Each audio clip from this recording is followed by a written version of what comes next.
मैं 3 साल से एक रेस्टोरेंट चला रहा था और मेरी शॉप का मंथली रेंट 3,000 युआन था, जिस पर मैंने कभी भी पेमेंट लेट नहीं की थी। लेकिन इस दिन लैंडलॉर्ड एक एजेंट को लेकर मेरी दुकान में आता है और कहता है कि अगले महीने से रेंट बढ़कर 8,005 हो जाता है। यह सुनकर मैं बिना किसी हेजिटेशन के कहता हूँ ठीक है, जिस पर दोनों एक दूसरे की तरफ देखते हैं और सेटिस्फाइड होकर वहां से चले जाते हैं। उधर सामने वाली शॉप का मंथली रेंट सिर्फ 900 युआन था और इसी दोपहर लैंडलॉर्ड फैन देबियाओ एक एजेंट को लेकर मेरी दुकान में आता है। मैं आवाज सुनकर अपना सिर उठाता हूँ और कहता हूँ, अंकल फैन, आज आपके पास यहाँ आने का टाइम कैसे मिल गया? जिस पर वह कोई जवाब नहीं देता, बल्कि दुकान के अंदर घूमते हुए सब कुछ देखने लगता है। फिर एजेंट बोलता है, शियायान, तुमसे एक बात करनी है। जिस पर मैं कहता हूँ, बोलिए मिस्टर ये। जिसके जवाब में वह कहता है, सही बात है, हमने इस शॉप की नई प्राइस लगा दी है और मिस्टर फैन का कहना है कि अगले महीने से रेंट एडजस्ट करना पड़ेगा। यह सुनकर मेरा दिल बैठ जाता है और मैं पूछता हूँ, कितना एडजस्ट होगा? जिस पर फैन डेबियाओ बहुत ही काम आवाज में कहता है, 8,500। उसकी यह बात सुनते ही अचानक से वहां का माहौल पूरी तरह शांत हो जाता है। फिर मिस्टर ये कहता है, ये तो ऑलरेडी फ्रेंडशिप प्राइस है। इस सड़क पर लोगों का फ्लो देखो, 8,500 कोई ज्यादा नहीं है। अगर तुम एग्री नहीं करते तो हमें यह शॉप किसी और को रेंट पर देनी पड़ेगी और फिर इसका प्राइस इससे भी ज्यादा हो जाएगा। 3,000 से सीधा 8,500 मंथली रेंट हो जाता है, जबकि मेरा छोटा रेस्टोरेंट सुबह से रात तक चलता है और प्योर प्रॉफिट मुश्किल से महीने का 10,000 युआन होता है। जिस पर फैन डेबियाओ मेरी तरफ बिना किसी रिएक्शन के देखता रहता है। उसके होंठों पर हल्की सी स्माइल और गहरी हो जाती है, जैसे उसे सब कुछ पहले से पता हो। उसे ऐसा फील होता है कि मैं ये जगह छोड़ नहीं सकता और उसे पूरा भरोसा था कि मैं मान जाऊंगा। जिस पर मैं एक गहरी सांस लेता हूँ और कहता हूँ, ठीक है, मैं रेंट बढ़ा दूंगा। मेरी बात सुनकर फैन देबियाओ बहुत खुश हो जाता है। फिर शियाओयान भी स्माइल करने लगता है और कहता है, मुझे पता था तुम एक स्मार्ट बच्चा हो। फिर वह कहता है, तो कल कॉन्ट्रैक्ट साइन कर लेते हैं। जिस पर मिस्टर ये भी कहता है, तुम्हारी बिजनेस सेंस बहुत अच्छी है, तुम्हारा काम आगे और भी अच्छा चलेगा। फिर वह कहता है, अच्छा, अब हम तुम्हें पैसा कमाने से डिस्टर्ब नहीं करते, मेहनत से काम करो, मुझे तुम पर पूरा भरोसा है। इसके बाद दोनों सेटिस्फाइड होकर वहां से चले जाते हैं और मैं वहीं खड़ा होकर उनकी सीढ़ियों से नीचे जाती हुई फुटस्टेप्स सुनता रहता हूँ, जिस पर मैं खुद को हंसने से रोक नहीं पाता। फिर जब उनकी आवाज पूरी तरह गायब हो जाती है, तब मैं अपना फोन निकालता हूँ और एक कॉल करता हूँ। हेलो, शाओगू बोल रहे हो? मैं मार्विन बोल रहा हूँ। जिस पर दूसरी तरफ से आवाज आती है, ब्रदर ये क्या हुआ? फिर मैं कहता हूँ, तुमसे एक बात पूछनी है। मेरी दुकान के सामने वाली जो शॉप पिछले 6 महीने से खाली पड़ी है, क्या वो अभी भी अवेलेबल है? जिसके जवाब में शाओगू कहता है, हाँ, वो तो रोज लटकी रहती है। उसका लैंडलॉर्ड तो लगभग परेशान हो चुका है। क्यों ब्रदर, तुम्हारे दिमाग में कोई आइडिया आया है क्या? फिर मैं पूछता हूँ, उसका मंथली रेंट कितना है? जिस पर वह कहता है, पहले तो 1,500 था, लेकिन अब लैंडलॉर्ड कह रहा है कि अगर कोई 900 भी दे दे तो वह तुरंत शॉप दे देगा, क्योंकि वह विदेश जा रहा है और उसे जल्दी में यह दुकान ट्रांसफर करनी है। यह सुनकर मैं तुरंत कहता हूँ, 900 तो 900, और अगर वह नया रेंट होने पर लॉन्ग टर्म कॉन्ट्रैक्ट साइन कर सकता है तो उसे बोलो कि मैं यह जगह 1,000 में 5 साल के लिए रेंट पर लेता हूँ। अभी के अभी साइन करवाओ। मेरी बात सुनकर शाओगुजा हैरान हो जाता है और कहता है, ब्रदर ये अभी आप उधर वाली शॉप नहीं रखोगे क्या? जिस पर मैं कहता हूँ, नहीं, अब नहीं। तुम कॉन्ट्रैक्ट लेकर लैंडलॉर्ड को शॉप के बाहर बुलाओ, मैं अभी पहुंचता हूँ। इसके बाद मैं फोन रखता हूँ और तुरंत दूसरा नंबर डायल करता हूँ। हेलो, क्या यह शनफा मूविंग कंपनी है? मुझे अभी के अभी शिफ्टिंग करनी है, एक्स्ट्रा पैसे चाहिए तो मैं दूंगा। एड्रेस है हुईमेन रोड नंबर 13। हो सकता है पूरी रात सामान शिफ्ट करना पड़े, लेकिन पैसे की कोई प्रॉब्लम नहीं है। जिस पर सामने वाला तुरंत तैयार हो जाता है। फिर फोन रखने के कुछ ही देर बाद एजेंट शाओ गोसिशिल और सामने वाली शॉप का लैंडलॉर्ड वहां पहुंच जाते हैं। मैं भी उसी समय वहां पहुंचता हूं। सामने वाली शॉप का लैंडलॉर्ड करीब 50 साल का आदमी था। वह मुझे देखकर पूछता है, तुम ये जगह रेंट पर लेना चाहते हो? जिस पर मैं कहता हूँ, हाँ, मैं ही रेंट पर लेना चाहता हूँ। फिर शाओ गुज भी उसके पास खड़ा होकर कहता है, ब्रदर लियू यही हैं ब्रदर ये, जिनके बारे में मैंने आपको बताया था। ये सामने रेस्टोरेंट चलाते हैं, इनका बिजनेस बहुत अच्छा चलता है, बिल्कुल भरोसेमंद इंसान है। इसके बाद ब्रदर लियू शॉप का दरवाजा खोलता है। अंदर पूरा खाली पड़ा होता है। यह मेरी शॉप से थोड़ा बड़ा था और इसका लेआउट भी ज्यादा स्क्वायर था। साथ ही यहाँ पानी और बिजली भी पहले से लगी हुई थी। जिस पर ब्रदर लियू थोड़ा शर्माते हुए कहता है, ये जगह काफी समय से खाली पड़ी है। फिर मैं कहता हूँ, ठीक है, 901 महीने और कॉन्ट्रैक्ट 5 साल का, सही है? जिस पर वह कहता है, हाँ बिल्कुल। फिर मैं आगे कहता हूँ, अगर आप सच में 1 महीने का डिपॉजिट और 3 महीने का रेंट एडवांस चाहते हैं तो मैं 1 महीने की जगह 12 महीने एडवांस दे देता हूँ। मेरी यह बात सुनकर ब्रदर लियू और गुड दोनों शॉक्ड रह जाते हैं। फिर मैं कहता हूँ, मैं हर महीने रेंट देने की टेंशन नहीं लेना चाहता। कॉन्ट्रैक्ट लाए हो ना? अगर सब सही है तो साइन करने के बाद मैं अभी पैसे ट्रांसफर कर देता हूँ। ये सुनकर ब्रदर लियू एक्साइटेड हो जाता है और तुरंत कॉन्ट्रैक्ट निकालता है। जिस पर शाओगू जल्दी से एक पेन लेकर आता है। फिर मैं कॉन्ट्रैक्ट हाथ में लेकर उसे एक एक लाइन ध्यान से पढ़ता हूँ। उसमें सब स्टैंडर्ड क्लॉज होते हैं। लीज पीरियड 5 साल की थी और रेंट भी फिक्स था, जिस पर मैं बिना किसी हेजिटेशन के आखिर में अपना नाम साइन कर देता हूँ। इसके बाद मैं उन्हीं दोनों के सामने ब्रदर लियो के अकाउंट में पैसे ट्रांसफर कर देता हूँ। फिर वह मुझे की देते हुए कहता है, बॉस अब से यह शॉप आपकी है। मैं वह की लेता हूँ और फिर बिना रुके वहां से वापस मुड़ जाता हूँ, जिस पर श्याओगु पीछे से भागकर आता है और कहता है, ब्रदर ये इतनी जल्दी किस बात की है? जिसके जवाब में मैं कहता हूँ, मुझे जल्दी है, मुझे तुरंत नई जगह स्टार्ट करनी है। फिर मैं वापस अपनी पुरानी दुकान की तरफ आता हूँ। वहां सड़क के किनारे एक बड़ा ट्रक खड़ा होता है और कुछ वर्कर्स वहां सिगरेट पीते हुए मेरा इंतजार कर रहे होते हैं। जैसे ही वे मुझे देखते हैं, उनमें से एक आगे आता है और कहता है, आप ही बॉस ये हैं? जिस पर मैं कहता हूँ, हाँ मैं ही हूँ, आप लोगों ने मेहनत की, उसका धन्यवाद। फिर वह कहता है, कोई बात नहीं, हम पैसे लेकर काम करते हैं। इसके बाद वह दुकान के अंदर झांक कर देखता है और कहता है, सारा सामान अंदर ही है ना? जिस पर मैं उन्हें अंदर लेकर जाता हूँ और फिर दुकान का पूरा सामान शिफ्ट होना शुरू हो जाता है। पहली नजर में इसे ऐसा मत समझना कि कुछ नहीं है, बस पैसे सही जगह पहुंचने चाहिए। जिस पर मैंने कहा, ब्रदर्स शुरू हो जाओ। फिर वर्कर्स तुरंत काम में लग जाते हैं। एक ग्रुप सामान खोलने लगता है, एक ग्रुप पैकिंग करता है और एक ग्रुप सामान उठाकर बाहर ले जाने लगता है। इसी बीच मेरा क्लर्क श्याओलिन भी मेरे बुलाने पर वहां आ जाता है। जैसे ही वह अंदर आता है, वह शॉक्ड होकर कहता है, ये क्या कर रहे हो? क्या तुम्हें यहाँ से निकाल दिया गया? जिस पर मैं उसे मसालों का एक बॉक्स पकड़ाते हुए कहता हूँ, नहीं, हम बस एक बेटर जगह पर जा रहे हैं। यह सुनकर वह पूछता है, जगह बदल रहे हो? कहाँ जा रहे हो? जिसके जवाब में मैं सामने वाली तरफ इशारा करते हुए कहता हूँ, वहां। जिस पर वह हैरानी से कहता है, वहां जो जगह पिछले 6 महीने से खाली पड़ी है। मैंने सुना है वहां भूत है। यह सुनकर मैं कहता हूँ, बेकार की बातों पर ध्यान मत दो। लैंडलॉर्ड को जल्दी में शॉप रेंट पर देनी थी, इसलिए वह सस्ती मिल गई। इसके बाद श्याओलिन ज्यादा कुछ नहीं पूछता और तुरंत मेरे साथ सामान पैक करने में लग जाता है। फिर देखते ही देखते रात के 3 बज जाते हैं और दुकान आखिरकार पूरी तरह खाली हो जाती है। मैं वर्कर्स को डबल पैसे देता हूँ, जिस पर वे स्माइल करते हुए वहां से चले जाते हैं और सुबह होने तक नई दुकान का पूरा सामान सेट हो चुका होता है। सुबह 7:30 बजे मैं नूडल्स का एक बाउल बनाता हूँ और खिड़की के पास बैठकर धीरे धीरे खाने लगता हूँ। जिस पर मेरी नजर सामने वाली पुरानी दुकान पर जाती है। उसका शटर पूरी तरह बंद होता है, जैसे किसी का चेहरा उतर गया हो। नूडल्स खाने के बाद मैं येज रेस्टोरेंट वाला पुराना साइन साफ करता हूँ और उसे नई दुकान के बाहर टांग देता हूँ। इसके बाद मैं एक लाल पेपर निकालता हूँ और उसे दरवाजे पर चिपका देता हूँ, जिस पर लिखा होता है, नई दुकान खुल गई है, पूरे रेस्टोरेंट में 20% डिस्काउंट है। फिर सुबह का टाइम निकलने लगता है,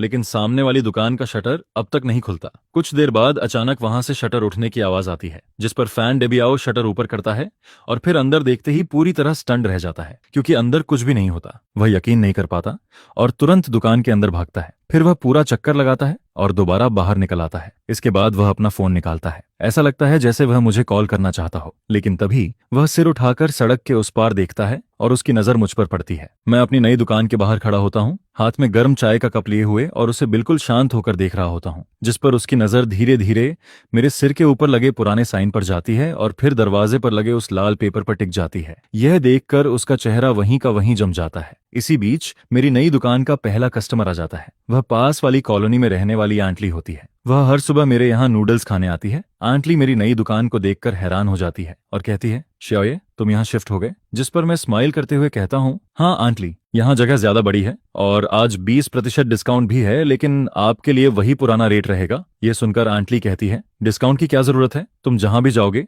मैं वहीं आऊंगी। ये सब जरूर तुम्हारे उस ब्लैक हार्ट लैंडलॉर्ड की वजह से हुआ है। जिस पर मैं हल्का सा हंसते हुए कहता हूँ, पता नहीं, शायद वह अभी लाइफ के बारे में सोच रहा होगा। हमारी यह बात फैन डेबियाओ साफ सुन लेता है, जिस पर वह तुरंत सिर घुमाता है और मुझे ऐसे घूरने लगता है जैसे अभी मुझ पर अटैक कर देगा, लेकिन मैं उसे इग्नोर कर देता हूँ और वापस दुकान के अंदर चला जाता हूँ। फिर मैं आंटली से कहता हूँ, आपका नूडल्स अभी आ जाता है? इसके बाद फैन डेबियाओ सड़क के उस पार करीब आधे घंटे तक खड़ा रहता है और तब तक मेरी दुकान में 3 टेबल भर चुके होते हैं। जिस पर एक पुराना कस्टमर कहता है, श्याओये, ये नई दुकान तो पुरानी वाली से भी अच्छी है। मैं सोच रहा था सामने वाली दुकान आज तक खुल क्यों नहीं रही। मैं तो डर गया था, मुझे लगा तुम कहीं भाग गए। फिर दूसरा कस्टमर कहता है, श्याओ ये जैसा खाना बनाता है वह कहीं भी जाकर चमक सकता है। इसके बाद सारे पुराने कस्टमर आपस में बातें करने लगते हैं। वे सब आस पड़ोस के लोग होते हैं जिन्होंने 3 साल से मेरा खाना खाया था और मेरे काम और मेरे नेचर को अच्छे से जानते थे। जिस पर वे सब फैन डेबियाओ की तरफ देखते हैं। उनकी आंखों में उसके लिए थोड़ा कॉन्टेम्प्ट और थोड़ा मजाक साफ दिखता है। आखिरकार फैन डेबियाओ खुद को रोक नहीं पाता। वह गुस्से से भरा चेहरा लेकर सड़क पार करता है और सीधे मेरी नई दुकान की तरफ आने लगता है। यह देखकर जो लोग खाना खा रहे होते हैं वे भी अपने चॉपस्टिक्स नीचे रख देते हैं और दुकान का माहौल अचानक से टेंस हो जाता है। श्याओलिन थोड़ा घबरा जाता है, लेकिन मैं उसे चिंता न करने का इशारा करता हूँ। फिर फैन डेबियाओ मेरे सामने आकर रुकता है, जिस पर मैं कहता हूँ, अंकल फैन, क्या बात है? उसका चेहरा गुस्से से पूरा लाल हो चुका होता है। फिर वह दांत पीसते हुए कहता है, तुमने मेरे साथ बहुत गंदी चाल चली है, तुमने मुझे बेवकूफ बनाया है। जिस पर मैं बिल्कुल शांत होकर कहता हूँ, मैंने तुम्हें कैसे बेवकूफ बनाया? ये तो तुमने ही कहा था, अगर मैं एग्री नहीं करता तो यहाँ से चला जाऊं। अब मैं चला गया तो तुम्हें क्या प्रॉब्लम है? यह सुनकर वह गुस्से में कहता है, तुमने ठीक नहीं किया, हमने बात पक्की कर ली थी। जिसके जवाब में मैं कहता हूँ, तुम लोगों ने मुझे पहले बेवकूफ बनाने की कोशिश की। पहली बात, हमने कोई नया कॉन्ट्रैक्ट साइन नहीं किया था, और दूसरी बात, तुम एक एजेंट को लेकर आए थे ताकि मुझ पर प्रेशर डाल सको। अब तुम मुझसे लॉजिक की बात कर रहे हो, क्या तुम्हें यह खुद अजीब नहीं लग रहा? मेरी यह बात सुनकर दुकान में बैठे कस्टमर भी बोलना शुरू कर देते हैं। एक आदमी कहता है, ओल्ड वांग, तुम्हारा ये काम बिल्कुल सही नहीं है। शियाओ तुम्हें हर महीने 3,000 देता था और तुमने एक बार में 8,000 मांग लिए, यह तो सीधा लूटना हुआ। फिर दूसरा आदमी कहता है, सही बात है, तुम्हारा चेहरा तो पहले ही अच्छा नहीं था, लेकिन अब तुम और भी बुरे लग रहे हो। तुम्हें बस ये देखकर जलन हो रही है कि एक जवान लड़का तुमसे ज्यादा अच्छा काम कर रहा है। और फिर वह आगे कहता है, अच्छा हुआ शियाओ के पास दूसरी जगह जाने का ऑप्शन था, नहीं तो तुम्हारे जैसे लोग उसे पूरा निचोड़ लेते। यह सुनकर फैन देबियाओ का चेहरा कभी लाल होता है, कभी सफेद। वह गुस्से में कुछ कहना चाहता है, लेकिन उसे समझ आ जाता है कि अब सब लोग उसके खिलाफ हैं। जिस पर वह मुझे घूरते हुए कहता है, ये चैन, तुम रुक जाओ। क्या तुम्हें लगता है कि यह बात यहीं खत्म हो जाएगी? इस सड़क पर मैं तुम्हें बिजनेस नहीं करने दूंगा। जिसके जवाब में मैं कहता हूँ, ठीक है, मैं इंतजार करूंगा, लेकिन अंकल फैन, एक बात याद रखना, अब यह लॉ वाला सोसाइटी है। अगर तुमने कोई भी गलत काम किया तो मैं किसी भी समय पुलिस को कॉल कर सकता हूँ। इसके बाद मैं कस्टमर्स की तरफ मुड़ता हूँ और कहता हूँ, सॉरी एवरीवन, आपकी मील में डिले हो गया, आज का खाना मेरी तरफ से है। मेरी यह बात सुनते ही पूरी दुकान में शोर मच जाता है। सब लोग जोर जोर से चीयर करने लगते हैं और फैन डेबियाओ दरवाजे पर खड़ा रह जाता है। उसने कुछ सेकंड तक लाइट जलाई रखी और आखिर में घिन से भरा हुआ चेहरा बनाकर कार में बैठ जाता है। फिर एक्सेलरेटर पर जोर से पैर मारता है और वहां से निकल जाता है। मैं उसकी कार को सड़क के मोड़ पर गायब होते हुए देखता रहता हूँ और फिर मेरे चेहरे की स्माइल धीरे धीरे वापस गायब हो जाती है। मुझे पहले से पता था कि फैन देबियाओ इतनी आसानी से ये बात नहीं छोड़ेगा, वह जरूर कोई गंदी चाल चलेगा। जिस पर मैं वापस पीछे वाले कमरे में जाता हूँ। वहां बर्तन में ब्रथ धीरे धीरे उबल रहा होता है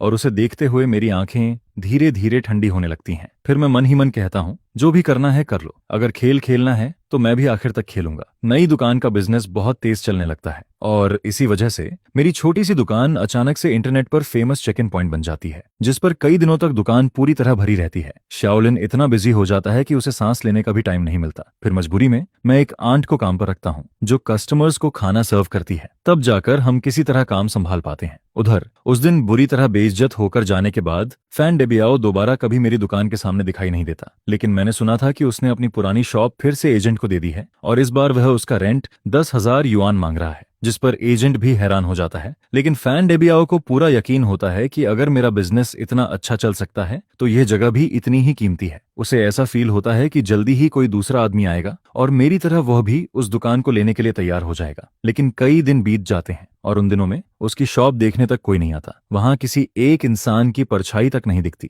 जिस पर मुझे लगने लगता है कि वह इसी तरह बेवकूफ बना रहेगा। लेकिन तभी नई मुसीबत खुद चलकर मेरे पास आ जाती है। सबसे पहले शाओलिन दौड़कर मेरे पास आता है और घबराकर कहता है, ब्रदर ये आपने सुना? जिस पर मैं पूछता हूँ, क्या हुआ? फिर वह कहता है, बाहर लोग रूमर फैला रहे हैं कि हमारे रेस्टोरेंट का खाना साफ नहीं है। यह सुनकर मैं पूछता हूँ, किसने कहा? जिसके जवाब में शाओलिन कहता है, आज कई पुराने कस्टमर मुझसे पूछने आए थे। पास वाली ग्रोसरी शॉप वाला जो शेन हर जगह जाकर बोल रहा है कि हम सबसे सस्ता और घटिया मीट इस्तेमाल करते हैं, और फिर वह यह भी कह रहा है कि हम जो ऑयल इस्तेमाल करते हैं वह गटर से निकाला हुआ रिसाइकिल्ड ऑयल है। फिर शाओलिन गुस्से में कहता है, जोशन ऐसा अपने आप नहीं कर सकता। उसका फैन देबियाओ की वाइफ के साथ बहुत अच्छा रिलेशन है, दोनों साथ में महाजोंग खेलते हैं।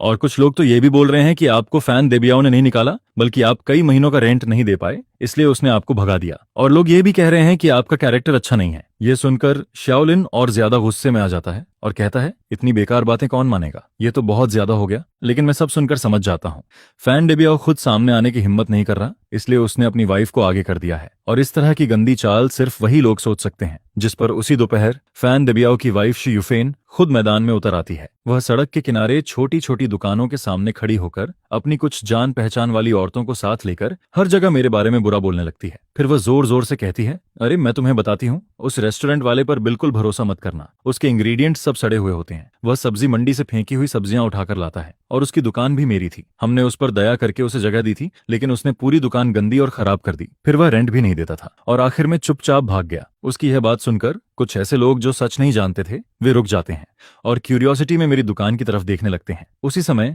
मेरी दुकान में भी कुछ कस्टमर खाना खा रहे होते हैं और यह सब सुनकर उनके चेहरे भी थोड़े खराब हो जाते हैं, जिस पर श्याओलिन का गुस्से से चेहरा सफेद पड़ जाता है। फिर वह एक झाड़ू उठाता है और बाहर भागने लगता है। वह गुस्से में कहता है, ब्रदर, मैं अभी जाकर उससे लड़ता हूँ। लेकिन मैं उसे पकड़कर वापस खींच लेता हूँ और कहता हूँ, अगर तुम उससे लड़ोगे तो तुम सीधे उसके ट्रैप में फंस जाओगे। वह तो यही चाहता है कि हम उससे सड़क पर झगड़ा करें और बात को बड़ा बना दें ताकि हमारी रेपुटेशन खराब हो जाए। जिस पर श्याओलिन पूछता है, तो फिर क्या करें, क्या हम उसे ऐसे ही बोलने दें? मैं शांत होकर कहता हूँ, वह अभी जितना ज्यादा बोलेगी बाद में उतनी ही बुरी तरह गिरेगी। इसके बाद मैं अपना मोबाइल निकालता हूँ और शे युफेन की तरफ कैमरा करके वीडियो रिकॉर्ड करना शुरू कर देता हूँ। मैं पूरे 5 मिनट तक उसकी वीडियो रिकॉर्ड करता हूँ। उस वीडियो में शे युफेन जोर जोर से मेरे खिलाफ झूठी बातें बना रही होती है और उसके साथ खड़े कुछ दूसरे शॉप वाले भी उसकी बातों में और मसाला डाल रहे होते हैं। फिर मैं फोन वापस रखता हूँ और दुकान में बैठे कस्टमर्स की तरफ देखकर कहता हूँ, मुझे यकीन है कि मेरे पुराने कस्टमर जानते हैं कि बाहर जो बातें कही जा रही हैं वह सब झूठ है और नए लोगों को भरोसा दिलाने के लिए मैं कल एक इवेंट रख रहा हूँ। सासरा हूँ। कल दोपहर ठीक 12 बजे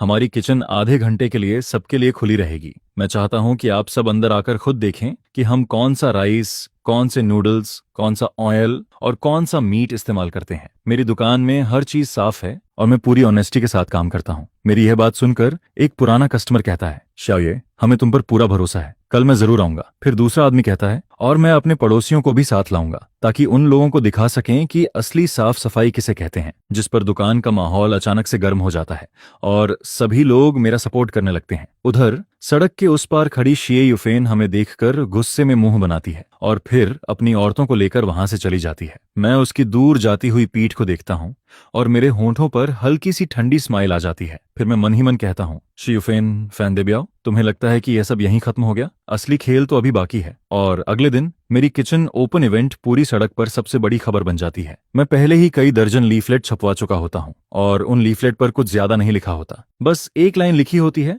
जो सच से नहीं डरता वही सबसे अच्छा होता है। ये फैमिली रेस्टोरेंट आपको अपनी किचन अपनी आंखों से देखने के लिए बुलाता है। वह फ्लायर मैंने शाओलिन और कुछ पुराने कस्टमर्स को दे दिए और उनसे कहा कि इन्हें पास की कॉलोनी और ऑफिस बिल्डिंग में बांट दो। उस फ्लायर पर एक फोटो भी लगी होती है। वह उसी वीडियो का स्क्रीनशॉट था जो मैंने कल रिकॉर्ड किया था। उसमें शे युफेन का बिगड़ा हुआ चेहरा साफ दिख रहा होता है, लेकिन मैंने उसकी आंखों पर मोज़ेक लगा दिया था और उसके नीचे सिर्फ एक लाइन लिखी होती है, रूमर्स वहीं रुकते हैं जहां लोग सच समझते हैं। यह देखकर लोगों की क्यूरियोसिटी और बढ़ जाती है। अगले दिन दोपहर 11:30 बजे तक मेरी दुकान के बाहर लोगों की भीड़ लग जाती है। पूरा रास्ता लोगों से भर जाता है। हर कोई यही देखना चाहता है कि मैं खुद को कैसे प्रूव करूंगा।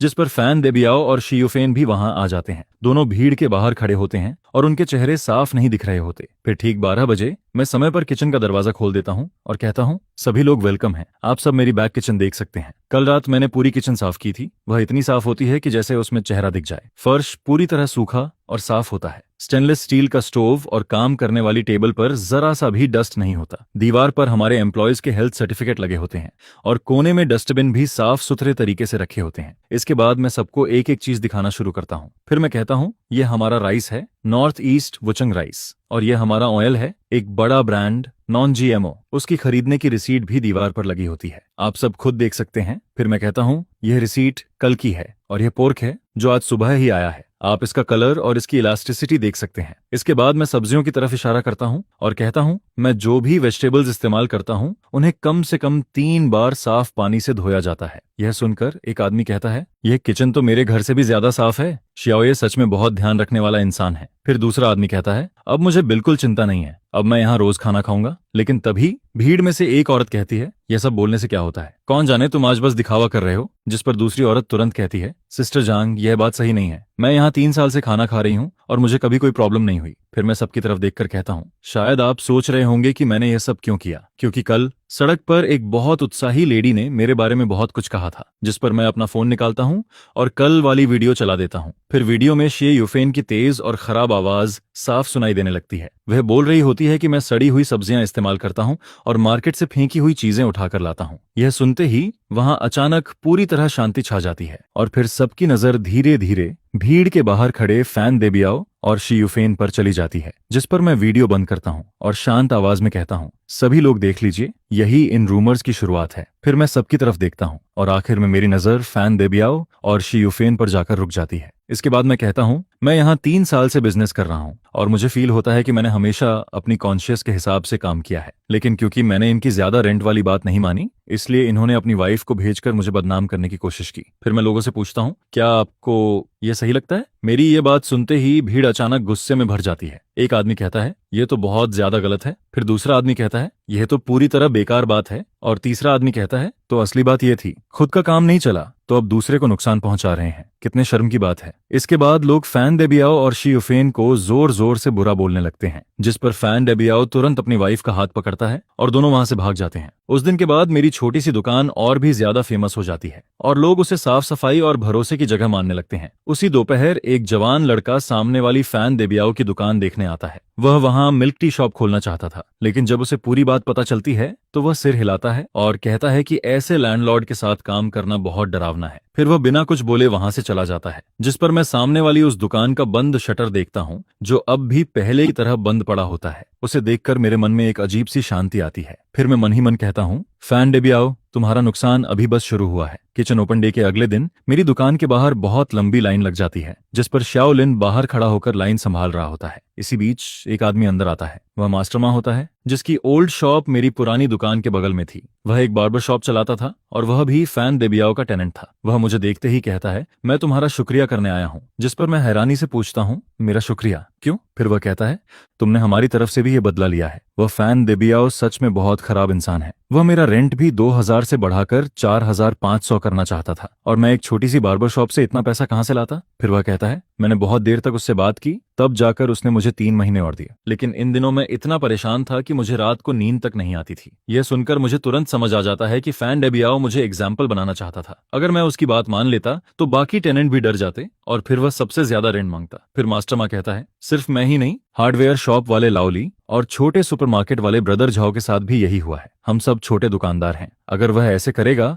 तो कोई भी चैन से नहीं रह पाएगा। लेकिन अब तो वह पूरी सड़क का दुश्मन बन गया है और पिछले 2 दिनों से उसने रेंट की बात तक नहीं की। फिर मैं उससे कहता हूँ, अगर वह दोबारा ऐसी बेकार मांग करे तो डरना मत। सब लोग साथ में मिलकर कम्युनिटी ऑफिस या स्ट्रीट ऑफिस जाओ और कंप्लेंट करो। वह सबसे ज्यादा इसी बात से डरता है कि मामला बड़ा हो जाए। जिस पर मास्टरमा सिर हिलाता है और कहता है, मैं समझ गया बॉस, ये आप सच में हम सबके लीडर हो। फिर वह हंसते हुए कहता है, आगे से मैं आपके यहाँ हेयर कट पर 50% डिस्काउंट दूंगा। इसके बाद मास्टरमा वहां से चला जाता है और उसके जाने के बाद मेरे मन में भी अलग ही फीलिंग आने लगती है। शुरुआत में मैंने सिर्फ खुद को बचाने के लिए जवाब दिया था, लेकिन अब मुझे लगने लगता है कि यह बात सिर्फ मेरे बारे में नहीं रही। अब मैं अकेला नहीं था। फिर दोपहर में टाइम मिलते ही मैं सामने अपनी पुरानी दुकान की तरफ चला जाता हूँ। सामने वाली शॉप का शटर पूरी तरह बंद होता है। उसके दरवाजे पर लाल पेंट से कुछ लिखा हुआ होता है। उस पर बड़े बड़े अक्षरों में लिखा होता है, ब्लैक हार्ट वाला इंसान, और नीचे कुछ टेढ़े मेढ़े वर्ड्स भी लिखे होते हैं, जिस पर साफ पता चलता है कि जिसने यह लिखा था वह बहुत गुस्से में था। और उसके बगल में एक गंदी सी ड्राइंग भी बनी होती है। मैं बस ये सोचता हूँ कि जब फैन डेबियाओ ने यह सब देखा होगा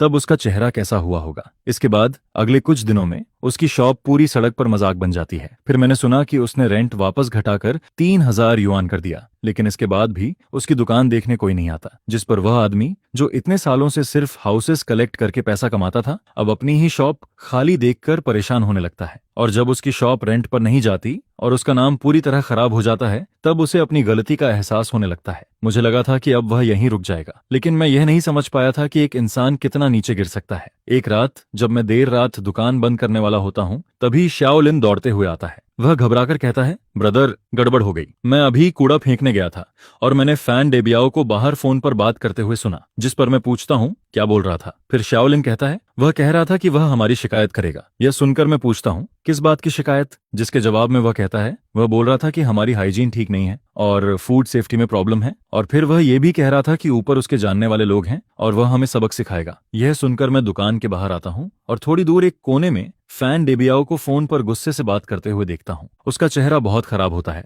और वह लगातार किसी को डांट रहा होता है। फिर अगली सुबह सच में मुसीबत मेरे दरवाजे पर आ जाती है। सबसे पहले 3 लोग यूनिफॉर्म पहनकर मेरी दुकान में आते हैं। वे मार्केट सुपरविजन ब्यूरो के लोग होते हैं। फिर उनमें से एक कहता है, हम लोगों को शिकायत मिली है कि यहाँ फूड सेफ्टी में बड़ी प्रॉब्लम है, इसलिए हमें अचानक इंस्पेक्शन करनी है। ये सुनकर दुकान में बैठे कस्टमर भी खाना रोककर उनकी तरफ देखने लगते हैं, जिस पर मैं बिल्कुल शांत होकर कहता हूँ, जरूर, आप चेक कीजिए, हम पूरा कोऑपरेट ऑपरेशन करेंगे। फिर शाओलिन हमारे सभी वर्कर के हेल्थ सर्टिफिकेट निकालकर उन्हें दे देता है और मैं उन्हें किचन और स्टोर रूम की तरफ लेकर जाता हूँ। इसके बाद वे लोग बहुत ध्यान से चेक करना शुरू करते हैं। वे इतने ध्यान से सब कुछ देखते हैं जैसे छोटी से छोटी कमी ढूंढना चाहते हो। एक आदमी टॉर्च लेकर स्टोव और कोनों की दरार तक चेक करता है। दूसरा आदमी रेफ्रिजरेटर खोलकर टेम्परेचर मेजर करता है और फ्रीजिंग और कूलिंग दोनों देखता है। तीसरा आदमी मेरी खरीदारी की लिस्ट और हर इंग्रेडिएंट की एक्सपायरी डेट ध्यान से देखने लगता है। लेकिन क्योंकि किचन ओपन डे के बाद से मैं अपनी किचन को और भी ज्यादा साफ रख रहा था, इसलिए वहां कोई कमी मिलती ही नहीं। जिस पर काफी देर बाद उनमें से एक आदमी कहता है, आपकी हाइजीन पूरी तरह नियमों के हिसाब से है, हम इसकी रिपोर्ट बना देंगे। और फिर वह कहता है, आगे भी इसे ऐसे ही मेंटेन रखना। जिसके जवाब में मैं कहता हूँ, धन्यवाद, हम जरूर ध्यान रखेंगे। उनके जाने के कुछ ही देर बाद फिर कुछ और लोग दुकान के अंदर आते हैं। इस बार वे फायर डिपार्टमेंट के लोग होते हैं। फिर उनमें से एक आदमी कहता है, हमें शिकायत मिली है कि यहाँ फायर सेफ्टी की सुविधा पूरी नहीं है और इमरजेंसी एग्जिट ब्लॉक है। यह सुनकर मुझे तुरंत समझ आ जाता है कि कोई जानबूझकर यह सब कर रहा है। जिस पर मैं फिर से आगे बढ़कर कहता हूँ, मैं ऑनर हूँ, आप लोग जो चेक करना चाहते हैं कर सकते हैं। इसके बाद फायर डिपार्टमेंट वाले भी तुरंत अपना काम शुरू कर देते हैं। वे फायर एक्सटिंग्विशर की प्रोडक्शन डेट और प्रेशर तक चेक करते हैं। फिर वे देखते हैं कि इमरजेंसी एग्जिट के सामने कुछ रखा तो नहीं है और यहाँ तक कि स्मोक अलार्म भी चेक करते हैं। काफी देर बाद उनमें से एक आदमी कहता है, फायर सेफ्टी कोई मजाक नहीं होती, लेकिन आपने यहाँ बहुत अच्छा काम किया है, ये सच में तारीफ के लायक है। मैं अभी उन्हें थैंक यू भी नहीं कह पाता। तभी दुकान के बाहर फिर से हलचल होती है। फिर कोई बाहर से आवाज देता है, क्या यहाँ ये फैमिली रेस्टोरेंट है? इस बार इंडस्ट्री एंड कॉमर्स ब्यूरो के लोग आते हैं। जिस पर मैं एक गहरी सांस लेता हूँ और उनके पास जाकर कहता हूँ, हेलो, मैं ऑनर हूँ, इस बार क्या प्रॉब्लम है? फिर मैं अपना नया बिजनेस लाइसेंस उन्हें दे देता हूँ। उस पर लीगल रिप्रेजेंटेटिव के तौर पर मेरा ही नाम लिखा होता है। इसके बाद वे लोग मेरी दुकान के बाहर लगे उस रेड पेपर की तरफ इशारा करते हैं जिस पर लिखा होता है, नई दुकान खुली है, 20% डिस्काउंट। फिर वे मुझसे पूछते हैं, क्या आपने इसके लिए रिपोर्ट किया था? जिसके जवाब में मैं कहता हूँ, यह सिर्फ शॉर्ट टर्म प्रमोशन है और यह पूरी तरह कानून के अंदर है। इसके बाद वे लोग पूरी दुकान में घूमकर सब कुछ देखते हैं, लेकिन आखिर में उन्हें भी कोई प्रॉब्लम नहीं मिलती। जिस पर टीम का लीडर जाते जाते मेरी तरफ देखता है और कहता है, बिजनेस करना आसान नहीं होता, लेकिन जब तक आपके पेपर सही हैं और आप कानून के हिसाब से काम करते हैं, तब तक कोई भी आपका कुछ नहीं बिगाड़ सकता। जिसके जवाब में मैं कहता हूँ, धन्यवाद। फिर तीसरी टीम के जाने के बाद दुकान में बैठे कस्टमर जोर जोर से बातें करने लगते हैं। एक आदमी कहता है, श्याओ, ये अब देखना, उस हरामी के पास और कौन सी चाल बची है। फिर दूसरा आदमी कहता है, जिसे डर नहीं होता वही सच में मजबूत होता है, हम सब तुम्हारे साथ हैं। उनकी यह बात सुनकर मेरी आंखें थोड़ी भर जाती हैं। फिर मैं खुद को संभालता हूँ और कहता हूँ, धन्यवाद, सच में धन्यवाद। इसके बाद जब यह पूरा मामला खत्म होता है तो मेरा बिजनेस कम होने की जगह और भी बढ़ जाता है, क्योंकि एक ही सुबह में मेरी दुकान पर 3 अलग अलग डिपार्टमेंट इंस्पेक्शन के लिए आए थे और हर जगह में पूरी तरह सही निकला। ये बात फिर पूरी सड़क पर खबर बन जाती है और अब मेरी छोटी सी दुकान सिर्फ साफ और भरोसे वाली जगह नहीं रहती, बल्कि लोग उसे एक एग्जाम्पल की तरह देखने लगते हैं। फिर लोग मजाक में कहने लगते हैं कि श्याओ, ये कि दुकान में खाना खाने से पहले 3 बार चेकिंग होती है, यहाँ खाना अपने घर से भी ज्यादा सेफ है। यह सुनकर उसी दोपहर मैं कुछ पोस्टर छपवाने का फैसला करता हूँ। फिर मैं कुछ बड़े बड़े पोस्टर बनवाता हूँ और उन पर सबसे बड़े अक्षरों में लिखवाता हूँ, market supervisor, administration for industry and commerce की फायर ब्रिगेड और administration for industry and commerce के लीडर्स का मैं गर्मजोशी से वेलकम करता हूँ। जिसके बाद मैं सबके सामने कहता हूँ कि अथॉरिटी डिपार्टमेंट्स की सख्त रिव्यू के बाद हमारी स्टोर ने food safety, fire safety, legal operation और बाकी सभी चीजों में पूरी तरह स्टैंडर्ड्स को मीट किया है, जिस पर बेसमेंट में एक छोटी सी लाइन भी ऐड कर दी गई है। इसके बाद मैं कहता हूं कि सभी लोग यहां आकर टेस्ट कर सकते हैं और फिर मैं इस पोस्टर को अपनी स्टोर के दरवाजे पर सबसे ज्यादा दिखाई देने वाली जगह पर लगा देता हूं, जिस पर मैं वो वाला बैनर भी हाथ में पकड़ लेता हूं जिस पर लॉ एनफोर्समेंट नोटाराइजेशन और लोगों की प्रॉस्पेरिटी लिखा होता है। फिर मैं ढोल नगाड़ों के साथ उसे लेकर सड़क पर निकल जाता हूं और सब लोगों के सामने उनका शुक्रिया करता हूं कि उन्होंने मेरे जैसे छोटे बिजनेस का इतना ध्यान रखा, जिस पर उन्हें भी पता होता है कि इसके पीछे का छोटा सा खेल क्या है। लेकिन जब वो इतने सारे नेबर्स को वहां खड़ा देखते हैं तो वो सिर्फ मुस्कुराकर इस प्रॉस्पेरिटी को एक्सेप्ट कर पाते हैं, जिस पर उन्हें मजबूरी में हंसते हुए मेरे यूनिक प्रोडक्ट को क्रॉस करना पड़ता है और मुझे एक्सीलेंट मर्चेंट का रिप्रेजेंटेटिव बनाना पड़ता है। इसके बाद मैं पूरी सिचुएशन को उल्टा घुमा देता हूं और पूरी सड़क पर तहलका मच जाता है, जिसे देखकर हर कोई पूरी तरह शॉक्ड रह जाता है और फिर इतनी जोर से हंसने लगता है कि लोग हंसते हंसते दोहरे हो जाते हैं। यह सब देखकर ऐसा लगता है जैसे वैन डेबियाओ का चेहरा जमीन पर घिस रहा हो और फिर एन भी जमीन पर बार बार हाथ रगड़ता रहता है। उसने पैसे खर्च करके कुछ लोगों को मेरी फैक्ट्री में भेजा था, लेकिन जिसकी वजह से मुझे फ्री में ऑथोरिटेटिव सर्टिफिकेशन मिल जाता है, जिस पर वही चीज मेरे लिए प्रमोशन का सबसे बड़ा हथियार बन जाती है। इसके ज्यादा समय बाद नहीं, मुझे पता चलता है कि इंडस्ट्रियल एंड कमर्शियल ऑफिसेस ने वैन डेबियाओ को बहुत सख्त वार्निंग दी है। उन्होंने साफ कह दिया कि अगर उसने दोबारा अपनी रिपोर्ट करने की पावर का गलत यूज किया, मैलिशियस तरीके से लोगों को परेशान किया और पब्लिक रिसोर्सेज वेस्ट किए, तो उसके खिलाफ कानून के हिसाब से एक्शन लिया जाएगा। जिसके बाद फैन डेबियाओ पूरी सड़क पर मजाक बन जाता है। उसका नाम और उसका ब्लैक हार्टेड और बेशर्म होना दोनों एक साथ जुड़ जाते हैं, जिस पर शिए यूफेन पहले तो यह सब बर्दाश्त नहीं कर पाती और फिर अपना पूरा गुस्सा फैन डेबियाओ पर निकालने लगती है। मैं कई बार उनके घर के सामने से गुजरता हूँ और हर बार ऊपर से सुपरवाइजर की चीखने की आवाज और चीजें फेंकने की आवाज सुनाई देती है, जिस पर शिए यूफेन चिल्लाकर कहती है, फैन डेबियाओ, आखिर में तुम मुझे बर्बाद करके छोड़ोगे। मैं एक दिन के लिए भी बाहर नहीं निकल पा रही हूँ। तुमने मेरी पूरी इज्जत खत्म कर दी है। फिर वो और गुस्से में कहती है, क्या ये तुम्हारा आइडिया नहीं था? मैं भी बाहर वाली स्नेक वुमन की तरह अंधी बन गई थी और अब देखो क्या हो गया, मेरा नाम तक खराब हो गया। बेवकूफ, मैं भी कितनी स्टूपिड थी। अगर तुम रेंट के लालच में नहीं पड़ते तो क्या आज यह सब होता? जिस पर फैन डेबियाओ बाहर अपनी बेइज्जती झेल चुका होता है और घर में भी सीधा खड़ा नहीं हो पाता। फिर वो हर दिन पागलों की तरह शराब पीना शुरू कर देता है, जिसके बाद वो हर दिन नशे में धुत रहता है और उसकी आंखें दिन पर दिन और ज्यादा डरावनी लगने लगती हैं, जिस पर मास्टर माँ और बाकी लोग भी अब मेरे साइड में आने लगते हैं। जबकि फैन डेबियाओ उन्हें अपने साथ रखने की कोशिश करता है, लेकिन फैन डेबियाओ कुछ भी नहीं कर पाता। फिर हैंड गिवर उन सबको वहां से भगा देता है, जिस पर मास्टर माँ रिप्रेजेंटेटिव बनकर बिना घबराए वहां से निकल जाता है। ये देखकर फैन डेबियाओ पूरी तरह स्टनर्ड रह जाता है और आखिर में सिर्फ अपने दांत पीसकर रह जाता है। इसके बाद उस दिन से वैन डेबियाओ और भी ज्यादा शराब पीने लगता है और जब भी वो रात में ज्यादा पी लेता है तो सड़क के उस पार खड़ा होकर मुझे घूरता रहता है। उसकी आंखें मेरे ऊपर नफरत और गुस्से से भरी रहती हैं, जिसे देखकर उसी दिन मैं अपनी दुकान और दरवाजे के बाहर 4 हाई डेफिनेशन नाइट कैमरों लगवा देता हूँ। कुछ दिन बाद आधी रात के समय वैन डेबियाओ फिर दिखाई देता है। उसके हाथ में रेड पेंट से भरी एक बकेट होती है और वो लड़खड़ाते हुए सीधे मेरी दुकान के दरवाजे तक आ जाता है, जिसके बाद वो बिना कुछ सोचे मेरी ग्लास डोर और पोस्टर पर पूरी रेड पेंट फेंक देता है। फिर उसे लगता है कि यह अभी भी काफी नहीं है, जिस पर वो खाली बकेट उठाकर मेरी ग्लास डोर पर 2 बार जोर से मार देता है। इसके बाद अगले दिन सुबह उसके वहां से जाने के थोड़ी देर बाद ही शाओलिन सबसे पहले दुकान पर पहुंच जाता है, जिस पर वो जोर से चिल्लाता है और मुझे फोन करता है, ब्रोदर, इस बार बहुत बड़ी प्रॉब्लम हो गई है। यह सुनकर मैं तुरंत भागता हुआ वहां पहुंचता हूं और शाओलिन को गुस्से से कांपते हुए देखता हूं। फिर वो कहता है, ये जरूर फैन डेबियाओ उस बस्टर्ड का काम है। वो हद से ज्यादा बलिंग कर रहा है। हमें तुरंत पुलिस को कॉल करना चाहिए। जिस पर मैं कहता हूं, अभी टेंशन मत लो, तुम कुछ आंटिस्ट को बुलाकर यह जगह साफ करवाओ। थोड़ा ज्यादा पैसा लग जाए तो भी कोई बात नहीं, लेकिन दुकान खुलने से पहले सब कुछ पहले जैसा दिखना चाहिए। जिस पर शाओलिन पूछता है, ब्रोदर, क्या इस बार भी इसे ऐसे ही छोड़ देंगे? फिर मैं उसकी तरफ देखकर कहता हूं, कैसे पॉसिबल है? तुम पहले बाऊजी जाओ, बाकी सब मुझ पर छोड़ दो। ये कहने के बाद मैं वापस दुकान में चला जाता हूं और पिछली रात की सर्विलांस वीडियो निकालता हूं, जिसमें साफ दिखाई देता है कि उसने पेंट फेंका, दरवाजा तोड़ा और फिर गुस्से वाले चेहरे के साथ वहां से भाग गया। पूरा प्रोसेस हाई प्रिसीजन कैमरा में बहुत साफ रिकॉर्ड हो जाता है। खासकर जब वो पेंट फेंकने के बाद ऊपर देखता है तो उसका पूरा चेहरा सामने आ जाता है। जिस पर मैं मन ही मन कहता हूं, फैन डेबियाओ, मैं इस मौके का बहुत लंबे समय से इंतजार कर रहा था और इस बार मैं तुम्हें पलटने का एक भी मौका नहीं दूंगा। फिर मैं सर्विलांस वीडियो का सबसे खतरनाक हिस्सा काट लेता हूं और उसके सामने से रिकॉर्ड हुए उस मोमेंट की फोटो निकाल लेता हूं। इसके बाद मैं गाड़ी लेकर सीधे टाउन के फोटो स्टूडियो पहुंच जाता हूं। मैं वहां पहुंचकर बॉस से कहता हूं, बॉस, मेरी मदद करो, इस फोटो को 24 इंच साइज में प्रिंट कर दो। जिस पर वो स्क्रीनशॉट देखकर कुछ पल के लिए रुक जाता है और फिर कहता है, अरे ये तो हुइमिंग रोड वाला फैन डेबियाओ है ना? जिसके जवाब में मैं कहता हूँ, हाँ वही है। इसके आधे घंटे बाद मैं वो फोटो लेकर वापस अपनी रेस्टोरेंट में लौट आता हूँ। उस समय क्लीनिंग एंट्स दरवाजे के बाहर की पेंट लगभग साफ कर चुकी होती हैं और आखिरी सफाई कर रही होती हैं, जिस पर मैं उनकी तरफ ध्यान भी नहीं देता। फिर मैं सड़क पार करके वैंडरबिल्ट की खाली दुकान के सामने पहुंच जाता हूं, जिसके बाद मैं सुपर ग्लू निकालता हूं और उस बड़ी फोटो को उसकी रोलिंग डोर के ठीक बीच में चिपका देता हूं और फिर उस फोटो के नीचे बड़े बड़े अक्षरों में लिख देता हूं, कल रात 2 बजे अटैच्ड रेस्टोरेंट को जानबूझकर नुकसान पहुंचाने वाले आदमी की तलाश है। मैंने नीचे ये भी लिख दिया कि जो कोई भी उसके क्राइम का मोटिव और उसके अगले प्लान के बारे में जानकारी देगा, उसे 5000 युआन कैश रिवॉर्ड मिलेगा। जिस पर वहां से गुजर रहे कुछ नेबर्स ये देखकर जोर से चिल्लाने लगते हैं, अरे भगवान, ये तो वैन डेबियाओ नहीं है क्या? फिर कोई कहता है, क्या ये सच में क्राइम कर रहा है?